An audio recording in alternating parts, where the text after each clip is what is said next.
You're given every opportunity to look at a card. You're given every opportunity to inspect the card. All you need to do was to spend a bit of money on shipping. All you need to do is spend a bit of money or spend some time actually for the cards to go around. I just decided to bypass all of that and just, cross my fingers, close my eyes, wish for the best, and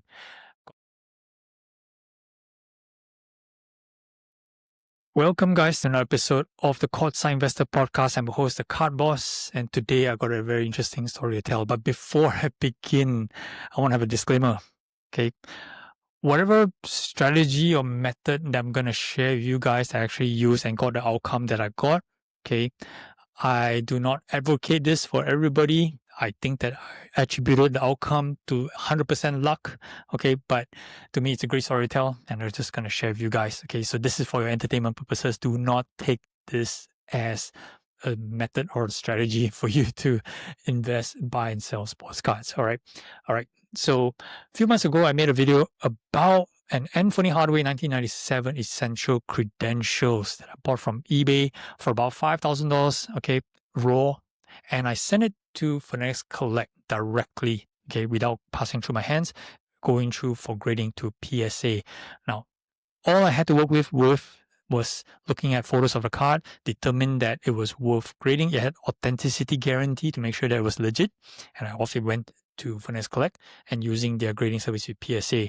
And it got a PSA 7. Well done, right? I couldn't ask for a better grade, actually. And I believe it was a pop 3, maybe 1 or 2 higher. I can't really recall the exact the grade.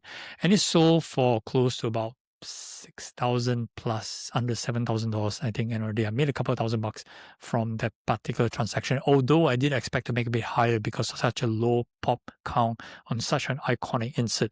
But that's besides the point. That video was about me buying something blind from eBay and sending it directly to Finesse Collect for grading, okay, and reselling back on Finesse Collect platform without me physically touching the card, and did very well on it, okay. And I did say that we'll never do that again, but I actually did. So here's a story, different source. So there was this Carmelo Anthony 2003 exquisite RPA, true RPA number 99 patch here. You can see the card right here on Card Hobby. And I purchased this not from the auction, but it was a buy now or best offer. Now, typically from Card Hobby, they do a good job of trying to put up the condition, to explain the condition as much as possible and to show as many pictures as possible.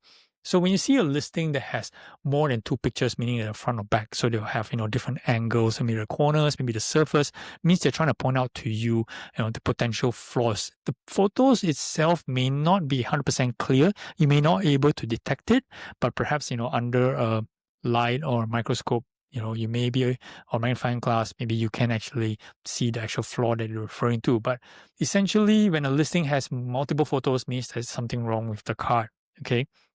Now, in this case, that Carmelo Anthony did not have multiple photos. He only had 2 photos in listing, the front and the back. Now, of course, I know a card that's more than 20 years old would not be near mint condition, will not gem, right? And it's a thick stock card as well. But I had an expectation that it would do fairly okay.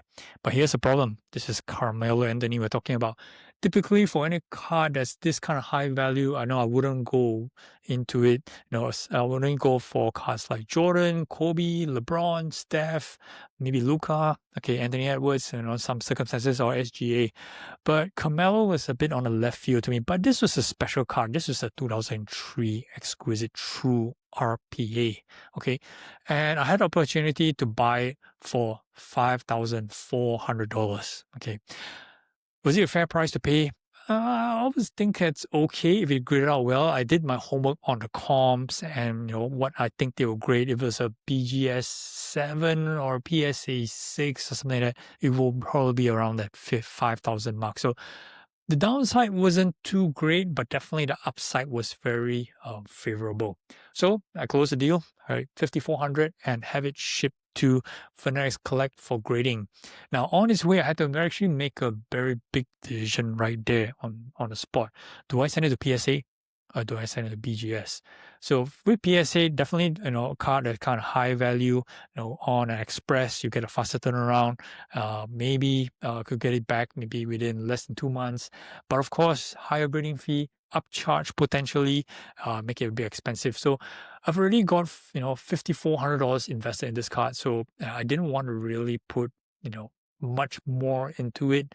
So I decided just to take the slow road, as well as O3 Exquisites typically does well with Beckett, for some reason, because a lot of my old Exquisite cards were also all in Beckett. And I think most Exquisite I see, they're all generally in Beckett. So if there was any set collector, I think they generally prefer Beckett. Plus, Beckett, you get an auto grade for free.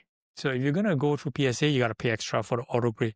So that kind of swayed my decision a bit. The auto looks pretty nice, although you can see the little bit of a bit of cutoff on the C there on the auto, but I think that looks pretty fine. But it didn't really matter. I was all in on this, so I sent it to Beckett.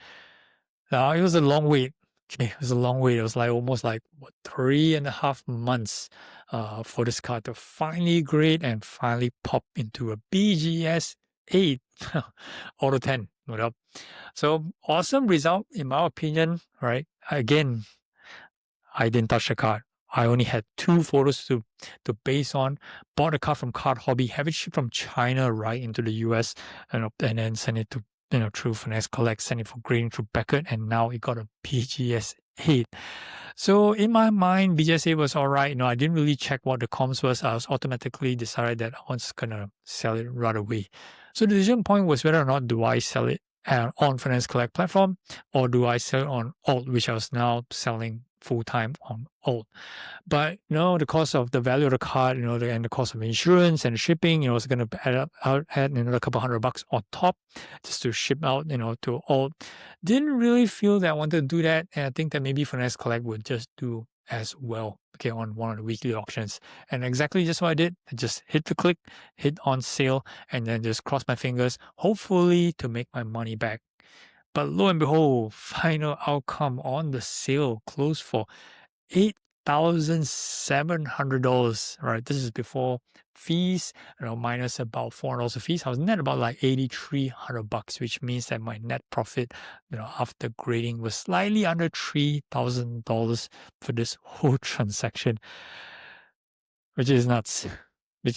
Right? So not something I want to recommend anybody again, but this is quite another peculiar story that if you swing and take a risk like that, chances you can do well if you're lucky, but of course you're given every opportunity to look at a card. You're given every opportunity to inspect the card. All you need to do was to spend a bit of money on shipping. All you need to do is spend a bit of money or spend some time actually for the cards to go around.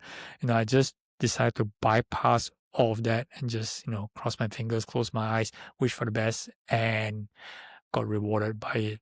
Okay. Once again, not advocating this to anybody. It's just an interesting story that I want to share with you guys. And I think that this is going to be the last one that I'm going to do these kind of things. It's just too freaking scary. All right, that's it for this one. I hope you like this video. Do like, comment, and what you think of my crazy thing that I just did. All right. Thanks for watching, guys. Till next one. Cowboys out.